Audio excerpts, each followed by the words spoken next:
तो ये हमारा फाइनल वीडियो है एंजाइम्स को लेकर के बायोमोलिक्यूल्स चैप्टर में। इसमें मैं आपको कोफैक्टर्स पढ़ाऊंगा। तो देखिए थोड़ा सा समझने वाला टॉपिक है, थोड़ी सी कंट्रोवर्सी है, थोड़ा सा आपको यहाँ पर अपनी प्रेजेंस ऑफ माइंड एग्जामिनेशन में इस्तेमाल करनी पड़ेगी। तो पहले तो मोटे तौर पर एक बात ये समझते हैं कि एंजाइम्स जिनकी हम बात कर रहे हैं वो प्रोटीन्स है, तो उनका जो मेन स्ट्रक्चर है वो प्रोटीन पार्ट है। सो एंजाइम्स को काम करने के लिए एक नॉन प्रोटीन पार्ट की भी ज़रूरत पड़ती है। तो एक तो पार्ट नॉन प्रोटीन हो गया, और हमने ये कहा कि एक पार्ट जो मेन पार्ट है वो प्रोटीन है, इसको आप कहेंगे एपो एंजाइम। सो शुरू में ही मैंने आपसे ये कहा था कि हम जिन एंजाइम्स की बात कर रहे हैं वो प्रोटीन्स हैं। हालांकि हम जानते हैं कि कुछ आरएनए मॉलिक्यूल्स भी एंजाइम का काम कर सकते हैं, पर उनका हम यहाँ पर जिक्र नहीं कर रहे हैं। सो पहली बात तो आपको ये समझ में आ गई। दूसरा, ये जो नॉन प्रोटीन पार्ट है इसको आप कोफैक्टर कहेंगे, कोफैक्टर कहेंगे। और ये जो इसको और इसको मिलाकर के कंप्लीट स्ट्रक्चर बनेगा एंजाइम का, इसको आप हॉलो एंजाइम कहेंगे। तो एक तो सिंपल क्वेश्चन ये हो गया, बिल्कुल सिंपल क्वेश्चन है, इसमें कोई भी परेशानी की बात आपको नहीं होनी चाहिए। आई hope this is absolutely clear. तो ये बात बिल्कुल समझ में आ गई आपको। अब देखिए प्रॉब्लम क्या है कि ये कोफैक्टर को डिफाइन अलग अलग तरीके से किया जाता है और दोनों ठीक है। There is a great source of confusion. So अब हम ये कह रहे हैं कि जैसे फॉर एग्जांपल मेडिकल फील्ड के लोग, केमिस्ट्री वाले, बायोलॉजी वाले, ये सब जो है कोफैक्टर को अपनी अपनी सहूलियत से क्या करते हैं, डिफाइन करते हैं। इसीलिए कोई कंसेंसस नहीं है कि किस तरह से प्रॉपरली इसको डिफाइन किया जाए। तो कुछ ऑथर्स एक तरह से करते हैं, कुछ ऑथर्स दूसरी तरीके से करते हैं। मैं दोनों तरीके आपको बता रहा हूं। तो एग्जाम में क्वेश्चन हो सकता है कि इस कंसेप्ट पे आए या इस कंसेप्ट पे आए। तो ऐसा नहीं होना चाहिए कि आपको एक ही पता है तो आपके हिसाब से दूसरा गलत हो जाएगा, ऐसा नहीं है। तो पहली बात तो आपको यह समझ में आ गई कि यहां पर जो मैं अब आपको बताऊंगा थोड़ा आप दिमाग लगाइए। अगर आप IUPAC और NCERT के हिसाब से जाएं तो वो कोफैक्टर को 3 तरीके से डिफाइन करते हैं या 3 कैटेगरी में डिवाइड करते हैं।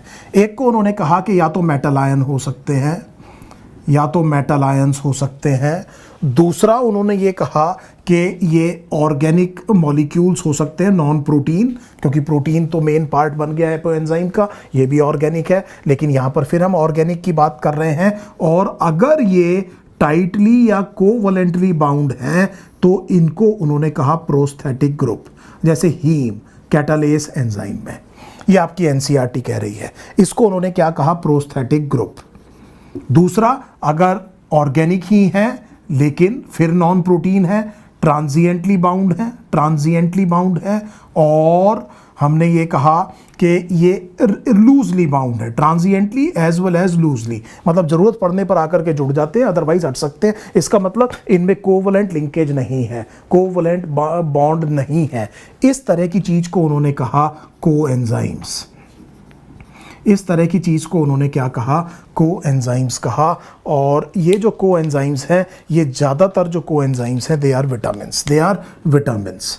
सो इस तरह से डिफाइन किया NCERT ने। तो पहले तो आप ये नोट्स बनाइए कि इस तरह से एंजाइम ने, इस तरह से NCERT ने इसको डिफाइन किया। दूसरा तरीका जो इक्वली एक्सेप्टेबल है, जो बहुत से लोग मानते हैं, देखिए वो कैसे कह रहे हैं इसको। तो वो ये कह रहे हैं कि जो कोफैक्टर्स हैं उनको आप 2 ब्रॉड कैटेगरीज में डिवाइड कर सकते हैं। सो अब दूसरी बात समझिए, हमने ये कहा कि कोफैक्टर्स जो हैं इनको आप 2 बेसिक ग्रुप्स में डिवाइड कर सकते हैं। एक तो वही है मेटल आयंस, एक ग्रुप तो मेटल आयंस ही है, और बाकी सबको उन्होंने कोएंजाइम कह दिया। उन्होंने क्या कह दिया, कोएंजाइम कह दिया। अब कोएंजाइम में ये सारे ऑर्गेनिक हैं, ये सारे क्या हैं, ऑर्गेनिक है। देखिए ये सब चीजों को क्या कह रहे हैं, कोएंजाइम। और वो कोएंजाइम जो टाइटली और कोवलेंटली बाउंड हैं, टाइटली और कोवलेंटली बाउंड हैं, उनको उन्होंने प्रोस्थेटिक ग्रुप कहा। तो दिमाग लगाइए, हमने ये कहा पहले वाले क्लासिफिकेशन में प्रोस्थेटिक ग्रुप और कोएंजाइम अलग अलग चीज थी। यहां पर prosthetic group is a type of coenzyme. तो ये है कोवलेंटली बॉन्ड ही, लेकिन इन सब चीज़ों को इन्होंने क्या कह दिया है, कोएंजाइम कह दिया है। माइंड यू, आपने एग्जाम में ये देखना है कि एग्जामिनर किस तरह से क्लासीफाई कर रहा है। जैसा मैंने आपसे कहा कि 50-50 है, आधे लोग इस तरह से डिफाइन करते हैं, आधे लोग इस तरह से डिफाइन करते हैं। हाँ, आपकी एनसीईआरटी जो पहले वाला तरीका है उससे डिफाइन करती है, लेकिन 2019 नीट में जो क्वेश्चन आया था उसमें प्रोस्थेटिक ग्रुप की डेफिनेशन इस हिसाब से ली हुई थी और वो फिर करेक्ट माना गया था। बहुत से लोगों ने चैलेंज किया था इस पर्टिकुलर क्वेश्चन को, लेकिन फिर वो चैलेंज एक्सेप्ट नहीं हुआ था, क्योंकि एक बात सुनिए, ignorance is not a bliss. तो अगर आप सड़क पे जा रहे हैं और आपने रेड लाइट जंप कर दी और आपका चालान कट रहा है और आप उससे ये कहते हैं ट्रैफिक पुलिस वाले से कि मुझे नहीं पता था इस रूल का कि रेड लाइट जंप करने से चालान कटता है, I was not aware of it, इसलिए आप मेरा चालान मत काटिए, तो ये बात नहीं मानी जाएगी। आपका काम है, आपको उस जगह का कानून पता होना चाहिए। आई होप एक छोटी सी एनालॉजी जो मैंने दी, मैं एम्फेसाइज कर पाया कि एग्जैक्टली इसका मतलब क्या है। अब देखिए, इसके अलावा फिर वो कह रहे हैं कि जो लूजली और ट्रांजिएंटली बाउंड है, जो लूजली और ट्रांजिएंटली बाउंड है, इनको उन्होंने कहा को सबस्ट्रेट, को सबस्ट्रेट। इस तरह से एक और हमने क्या कहा, क्लासिफिकेशन है। फिर मैं आपसे कह रहा हूं कि दोनों बिल्कुल ठीक है, इसीलिए आपको दोनों में से किसी भी तरह से क्वेश्चन आ जाए, दोनों को ठीक मान के चलना है। क्या ये बात आपको समझ में आ गई? बिल्कुल क्लियर कट ये बात समझ में आ जानी चाहिए। अब आप एक बात समझिए बड़े ध्यान से, यहां पर कोफैक्टर, मैं कोफैक्टर की बात कर रहा हूं। कोफैक्टर की presence is vital for the enzyme. So अगर आप अपनी एनसीईआरटी टेक्स्ट बुक में जो चैप्टर है उसकी बिल्कुल लास्ट लाइन पढ़ेंगे, कोफैक्टर की बिल्कुल आखिरी लाइन पढ़ेंगे, तो वहां पर उन्होंने लिखा है कि अगर कोफैक्टर को रिमूव कर दिया जाए एंजाइम से, so enzyme activity is lost. You can understand the importance of the cofactor for the enzyme activity, क्योंकि अगर आपने कोफैक्टर हटा दिया तो जैसा मैं आपसे कह रहा हूं कि enzyme activity will be lost, totally lost. It will not be reduced, it will not be highly reduced, it will not be moderately reduced or slightly reduced, it will be lost. That tells you the importance of cofactor for enzymes. So मुझे उम्मीद है ये important concept आपको समझ में आया होगा। थोड़े से मैं examples आपको बताने की कोशिश करता हूँ। So let me give you some examples about these particular cofactors. तो देखिए, मान लीजिए metal ions की हम बात करें, तो मेटल आयंस में जो क्यूप्रिक आयंस हैं, सो क्यूप्रिक आयंस साइटोक्रोम ऑक्सीडेस, याद कीजिए। अब आपकी बहुत फिजियोलॉजी यहां पर रिवाइज होगी। याद कीजिए साइटोक्रोम ऑक्सीडेस और उसका रिलेशन कॉपर आयन से। सो एक तो ये मैंने आपको एग्जांपल दे दिया कॉपर आयन का। आई hope this is absolutely clear. दूसरा, एक बहुत इंपॉर्टेंट जो मेटल आयंस को फैक्टर का काम कर सकते हैं वो फेरस या फेरिक आयंस है। तो एंजाइम का नाम याद रखिए, याद करिए, बहुत सारे नाम आपको याद आएंगे। देखिए, catalase, one of the fastest enzymes. Carbonic anhydrase और कैटालेस बहुत तेज काम करने वाले एंजाइम्स हैं। हाइड्रोजन परऑक्साइड के मेटाबॉलिज्म में इन्वॉल्व होने वाले एंजाइम हैं। बड़ा ही डैमेजिंग केमिकल है सेलुलर स्ट्रक्चर के लिए, इसीलिए आपको बहुत फास्ट एंजाइम चाहिए। मुझे उम्मीद है ये बात आपको समझ में आ गई होगी। इसके अलावा ट्राई टू रिमेंबर नाइट्रोजनेस और आयरन का थोड़ा सा याद रखिए। मैंने आपको बताया था नाइट्रोजनेस में जो है उसको हम कुछ इस तरह का कहते थे, अगर आपको याद आ रहा है, FeMoCO, फेमोको। तो मतलब ये आयरन है, ये मोलिब्डेनम है, और इसके लिए शब्द क्या आएगा? Can you guess the word? Can you guess the word? What exactly can be the word here? This is cofactor. This is cofactor. So ऐसा ना हो कि जल्दीबाजी में, शॉर्ट साइटेडनेस में आपको केवल मोलिब्डेनम याद रहे। एक और चीज देखिए, साइटोक्रोम में भी ये आयरन आ सकता है via heme cytochrome. And obviously we must not forget the hydrogenases. ये वो एंजाइम्स हैं जिनमें Fe2+ और Fe3+ काम करते हैं as cofactors. I hope this is absolutely clear. एक और देखिए, एक और बहुत इंपॉर्टेंट चीज आपको देखने को मिलेगी, वो है मैग्नीशियम आयंस। याद कीजिए, मैग्नीशियम आयंस को हमने कई फिजियोलॉजिकल फंक्शंस में देखा है। अगर मुझे याद आ रहा है ह्यूमन फिजियोलॉजी से, तो याद रखिए कि magnesium ions were required for the ATPase activity of myosin head. तो यहाँ कहीं पर जहाँ पर भी ये फॉस्फेट वाली प्रॉब्लम आएगी, एंजाइम का नाम होगा kinase, and very frequently the cofactor that would be required would be magnesium ion. Magnesium ion चाहिए हो सकता है। सो इसका मतलब ये हुआ कि हम एक बहुत बढ़िया एंजाइम का एग्जाम्पल अगर आपको दें तो हेक्सोकाइनेस, हेक्सोकाइनेस, ग्लूकोज 6 फॉस्फेटेस, ये दोनों बहुत इंपॉर्टेंट एंजाइम्स है which require magnesium ion. And remember DNA polymerase, DNA polymerase, DNA polymerase को जिंक भी चाहिए और मैग्नीशियम भी चाहिए। तो मैंने जो आपको एग्जांपल्स बताए याद रखिए, ग्लूकोज 6 फॉस्फेटेस, ग्लूकोज 6 फॉस्फेटेस, मैंने कहा हेक्सोकाइनेस, और हमने कहा डीएनए पॉलीमरेज। तो ये हमने क्या कहा, मैग्नीशियम इनके लिए चाहिए, मैग्नीज चाहिए आर्जिनेस के लिए, यूरिया साइकिल में आर्जिनेस इस्तेमाल होता है। तो एक और एग्जांपल हम लिख लेते हैं, मैंगनीज, मैंगनीज आपको चाहिए इस एंजाइम के लिए, आर्जिनेस याद रखिए, ornithine cycle, ornithine, citrulline, arginine, ये सारे के सारे जो एक अमीनो एसिड्स हैं साइकिल में चलते हैं और उनमें ये एंजाइम इस्तेमाल होता है, आर्जिनेस एंजाइम इस्तेमाल होता है। कोरिलेट कीजिए, जैसा मैंने आपसे कहा कि बहुत सारी आपकी जो फिजियोलॉजी है वो यहाँ पर रिवाइज होगी। एक और बहुत इंपॉर्टेंट आपने पढ़ा होगा मॉलिब्डेनम। तो मॉलिब्डेनम अगर आपको याद आ रहा है तो nitrate reductase, nitrate reductase, and obviously FeMo को याद रखिए, तो that will be a part of this particular enzyme.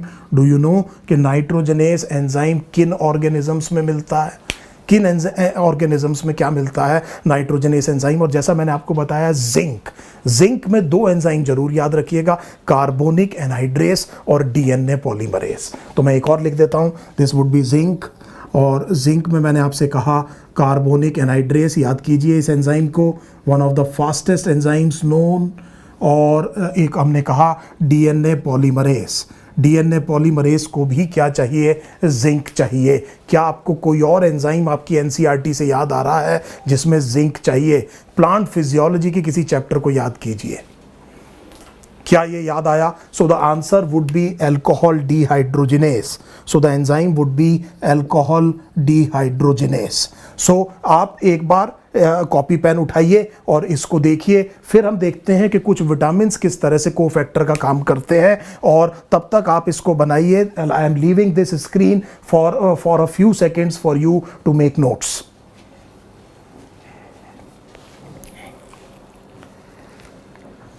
मुझे उम्मीद है अब आप इसको बना चुके हैं। तो अब हम विटामिन्स की बात करते हैं, विटामिन्स कैसे कोफैक्टर की बात करते हैं, और मैं इस टाइम एक्सप्लेन करना चाहूँगा विटामिन बी कॉम्प्लेक्स को। तो वो जो विटामिन बी कॉम्प्लेक्स हैं, उनके जो विटामिन्स हैं वो बहुत कॉमनली इस्तेमाल होते हैं कोफैक्टर की तरह। तो याद कीजिए vitamin B1 thiamine, so vitamin B1 this is thiamine, thiamine की स्पेलिंग देखिए, जिस कोफैक्टर की हम बात कर रहे हैं thiamine pyrophosphate. So write it down, thiamine pyrophosphate, ये प्रीकर्सर होते हैं कोफैक्टर के। तो vitamins are the precursors of the cofactor. तो हमने क्या देखा, विटामिन B1 इसका नाम है थायमीन, कोफैक्टर का एक्चुअल नाम हमने क्या देखा, thiamine pyrophosphate. First year MBBS में जाके जब आप सेलुलर रेस्पिरेशन बहुत डिटेल में पढ़ेंगे तो ये एंजाइम, ये कोफैक्टर बहुत क्रिटिकल रोल प्ले करेगा जब आप हायर लेवल पर एरोबिक रेस्पिरेशन पढ़ेंगे। इसके अलावा याद रखिए एक और विटामिन है niacin. So if you remember niacin, so niacin would be NAD+ और NADP+। तो दोनों के बारे में आप जानते हैं, एडिनिन डाइन्यूक्लियोटाइड्स हैं, nicotinamide adenine dinucleotide and nicotinamide adenine dinucleotide phosphate. So ये नियासिन विटामिन, इसको हम कहते हैं B3। So B3 would be NAD+ और NADP+। सो ये एक बहुत इंपॉर्टेंट है, हाइड्रोजन ट्रांसपोर्ट में बहुत इंपॉर्टेंट रोल प्ले करते हैं। इसी तरह से अगर आप देखें राइबोफ्लेविन, सो अगर आप राइबोफ्लेविन की बात करेंगे तो विटामिन B2 कहते हैं राइबोफ्लेविन को। सो अगर आप देखें विटामिन B2, इसको हमने कहा riboflavin. Can you tell me they are precursor of which very important cofactors, किन बहुत इंपॉर्टेंट कोफैक्टर्स के प्रीकर्सर्स हैं? वीडियो को पॉज करिए, आपको याद आया कि नहीं आया? The answer is FMN flavin nucleotides की बात कर रहे हैं, एंड FAD, FMN और FAD, इन दोनों के लिए विटामिन B2, इसके अलावा पायरिडॉक्सिन, अगर हम बात करें pyridoxine, so pyridoxine for pyridoxal phosphate, ये जो पायरोफॉस्फेट है, पायरिडॉक्सिल फॉस्फेट है, इसके लिए इस कोफैक्टर का प्रीकर्सर पायरिडॉक्सिन है, और pyridoxine is vitamin B6. So pyridoxine is vitamin B6 and I said that this would be pyridoxal phosphate. इसका ये precursor है. I hope this is absolutely clear. कुछ नॉन विटामिन कोफैक्टर्स भी हो सकते हैं. बड़ा फेमस एग्जाम्पल फिर मेटाबॉलिज्म से आपको कोएंजाइम Q, ये नॉन विटामिन है, सो अब आप वो सारे रिएक्शंस जानते हैं जहां पर ये रोल प्ले करते हैं. सो मैंने कुछ इंपॉर्टेंट एग्जांपल्स आपको बताए कोफैक्टर्स के. दो बातें मैं यहाँ पर बिल्कुल एंड ऑफ द वीडियो में आपको एक बारी रिमाइंड करा रहा हूँ. वो ये है कि याद रखिएगा जो मैंने क्लासिफिकेशन किया, एग्ज़ाम में प्रेजेंस ऑफ माइंड चाहिए. मैंने आपको बताया कि 2 तरीके से इस्तेमाल होता है और दोनों तरीके को मैंने आपसे ये कहा कि सही माना जाता है. एग्ज़ाम में क्वेश्चन देख के आपकी समझ में आएगा कि जो ऑथर है वो किस चीज़ को फॉलो कर रहा है. पहली चीज़ तो ये. दूसरी चीज़ मैंने आपसे कहा था कि cofactors are absolutely essential for the enzyme activity. इसीलिए अगर आप कोफैक्टर को हटा देंगे तो enzyme activity will be lost. तो this completes the very very important section of biomolecules which is vitamins. So मुझे उम्मीद है आपको पसंद आया होगा, आपको अब समझ में आया होगा. खूब क्वेश्चन प्रैक्टिस कीजिए. Do well and best of luck. Thank you so much.